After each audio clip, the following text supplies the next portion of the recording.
Friends, आज फिर से हम लोग सेंट्रल आइडिया को देखने वाले हैं। एक पोएम लेकर के आया हूं जिसका नाम है द चाइल्डहुड, और इस चाइल्डहुड का आज हम लोग सेंट्रल आइडिया देखने वाले हैं। ये आपके क्लास 11th इंग्लिश रीडर का है और देखने वाले हैं इसका सेंट्रल आइडिया। द चाइल्डहुड जैसे कि बोलने से ही लग रहा है चाइल्डहुड मतलब कि बचपन। और फ्रेंड्स, बचपन किसका नहीं अच्छा होता है।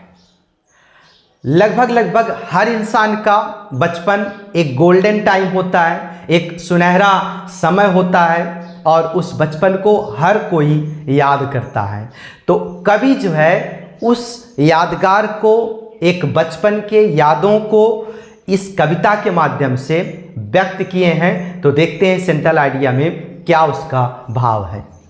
The poem the childhood is composed bye Marcus नेटन। जो चाइल्डहुड नामक पोएम है, कविता है, इसके कंपोजर मार्कस नेटन है। इसके कंपोजर, इसके रचयिता कौन है? मार्कस नेटन। मार्कस नेटन ने द चाइल्डहुड नामक कविता का रचना किया है। अब आगे देखते हैं। In this poem the poet has tried to identify some stages of his life. In this poem, इस कविता में the poet, कवि has tried, प्रयास कर चुके हैं to identify, पहचान करने की some, कुछ stages, अवस्था। स्टेज का मतलब अवस्था, कुछ अवस्थाओं के बारे में, ऑफ हिज लाइफ, अपने जीवन के। इस कविता में कवि जो है अपने जीवन के कुछ अवस्थाओं की पहचान करने की कोशिश कर चुके हैं। ये इस लाइन का तात्पर्य हुआ, सेंस हुआ। फिर से मैं बताना चाहता हूं, इन दिस पोएम, इस कविता में द पोएट, कवि हैज ट्राइड, प्रयास कर चुके हैं टू आइडेंटिफाई, पहचान की सम स्टेजेस, कुछ अवस्थाओं के, ऑफ हिज लाइफ, अपने जीवन के। इस कविता में कवि जो है अपने जीवन के कुछ अवस्थाओं की पहचान करने की कोशिश कर चुके हैं।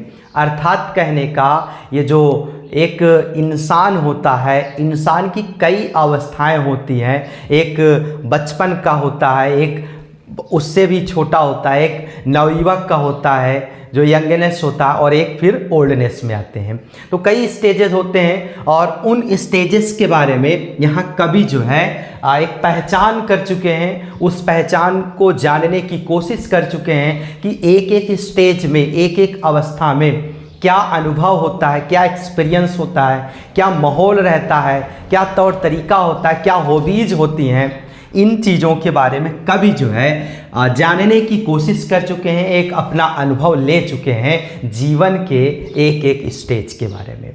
तो वही यहाँ पर अपने चाइल्डहुड, अपने बचपन के बारे में, उनका अनुभव क्या था, उनका एक्सपीरियंस क्या था, उनकी क्या सीख थी, नॉलेज क्या हुआ, उन चीज़ों के बारे में यहाँ सेंट्रल आइडिया, यहाँ इस कविता के माध्यम से उन्होंने व्यक्त किया है, एक्सप्रेस किया है।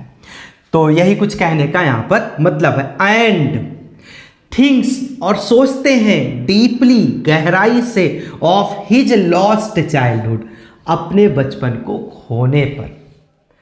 कहने का मतलब ये हुआ कि कवि जो है इस कविता में अपने जीवन के कई अवस्थाओं के पहचान को जानने की कोशिश कर चुके हैं और अपने बचपन को खोने की गहराई से सोचते हैं। मतलब कि अपने बचपन को उन्होंने खो दिया, उसके बारे में वो बहुत अधिक गहराई से सोचते हैं, बहुत डीपली उस पर विचार करते हैं, बहुत डीपली जो है उन चीज़ों को याद करते हैं, अपने गोल्डन टाइम को, अपने बचपन काल को याद करते हैं। और फ्रेंड्स, जाहिर सी बात है, हर कोई याद करता है, क्योंकि पूरे जीवन का, एक मनुष्य का जो एक जीवन काल है, उस पूरे जीवन काल का सबसे अच्छा अगर कोई टाइम है, कोई समय है, तो वो होता है बचपन का, वो होता है चाइल्डहुड का। सबसे गोल्डन होता है, क्योंकि उसमें हर एक बच्चा बेफिक्र होता है। उसे सिर्फ खेलने कूदने घूमने सोने खाने पीने मौज मस्ती करने के अलावा और कोई रिस्पॉन्सिबिलिटी नहीं होती है और कोई कुछ काम नहीं रहता है। पढ़ना लिखना खेलना कूदना घूमना खाना पीना फिर सो जाना, यही काम रहता है। और इस वजह से वो सबसे गोल्डन टाइम माना जाता है। ये चाहे आपका हो चाहे हमारा हो या चाहे किसी और का हो, childhood is the best golden time. तो आई होप समझ में आया होगा। तो उसी के बारे में यहाँ पर कवि जो है चर्चा कर रहा है, व्यक्त कर रहा है अपनी यादों को, अपने एक्सपीरियंस को, अपने अनुभव को, कि उन्होंने अपने बचपन को खो दिया। इसके बारे में वो बहुत अधिक गहराई से सोचते हैं, बहुत डीपली से उसके बारे में सोचते हैं कि हम अपने बचपन के बारे में पूरी चीज़ें खो चुके हैं, अब दोबारा वो बचपन आने वाला नहीं है। लाख प्रयास करें, अब वो बचपन दोबारा नहीं आएगा। द पोएट सेड ऑल्सो, कभी भी स्वयं कवि ने कहा दैट कि द पीपल लोग जो है प्रेटेंड बहाना बनाते हैं to be good each other, अच्छा बनने की, ईच अदर एक दूसरे के प्रति। लोगों का ये स्वभाव है और सही बात है, ये लाइन बड़ी अच्छी है। The people pretend to be good each other, लोगों में ये स्वभाव है कि हम सामने हर किसी के सामने अच्छा बनने की कोशिश करते हैं, प्रेम भरी बातें करते हैं, अच्छा लगें, अच्छा उनके सामने रहें, ऐसी हॉबी रखते हैं, ऐसा व्यवहार करते हैं। लेकिन आगे क्या करें, और ये सब क्या होता है, प्रेटेंड होता है, एक झूठ का होता है, ये वाकई में ये सही नहीं होता है। हम सामने वाले के सामने अच्छा बनने की कोशिश करते हैं, एक कॉपी होता है, प्रेटेंड होता है, एक नकल करते हैं, एक बहाना होता है, ना कि हम दिल से बनने की कोशिश करते हैं।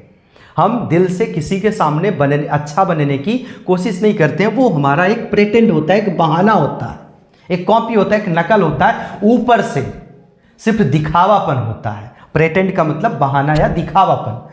To be good each other, एक दूसरे के प्रति, एक दूसरे के सामने हम अच्छा बनने का एक दिखावा करते हैं, एक दिखावापन होता है। ये कवि के कहने का मतलब है लोगों में। बट लेकिन इन रियलिटी, वास्तव में, do not like each other, वास्तव में कोई एक दूसरे को पसंद नहीं करता है। कहने का मतलब ये हुआ, हम आमने सामने जुबान से बहुत कुछ अच्छा बोलेंगे, लेकिन पीठ पीछे उसके बारे में गलत ही हम सोच रखते हैं, गलत ही शब्दों का निर्माण करते हैं, शब्दों को प्रयोग करते हैं, वो अगर हमारे सामने नहीं है तो। लेकिन हम उसके सामने उसकी ही बात करते हैं, अच्छी अच्छी बातें करते हैं, ताकि उसके नज़र के सामने उसके प्रति हम अच्छा बने। लेकिन उसी के बारे में हम पीठ पीछे जो है बुराई करते हैं, निंदा करते हैं, गलत सोच रखते हैं। और ये हमारे कवि के कहने का यहाँ पर मतलब है कि द पीपल, लोग जो है एक दूसरे के सामने एक दूसरे के प्रति अच्छा बनने की कोशिश करते हैं, अच्छा बनने का दिखावा करते हैं, लेकिन वास्तव में वो एक दूसरे को पसंद नहीं करते हैं, एक दूसरे के प्रति नफरत होता है। ऊपर से कुछ होता है, अंदर से कुछ होता है। तो ये कवि के कहने का यहाँ पर मतलब है कि हम दिल से किसी को पसंद नहीं करते हैं, दिल से किसी को अच्छा नहीं कहते हैं, अपने मन से आत्मा से किसी को अच्छा नहीं कहते हैं। एक दिखावापन होता है, is a good, you are good, अंदर से होता है कि हाँ बस हमारा अच्छा हो, सामने वाले का बुरा हो, गलत हो। तो यहाँ इस कविता में कवि के कहने का तात्पर्य है, मतलब है। सो फ्रेंड्स, उम्मीद करता हूँ आप सबको समझ में आया होगा। सो मिलते हैं एक नेक्स्ट क्लास में, तब तक के लिए थैंक्स अ लॉट।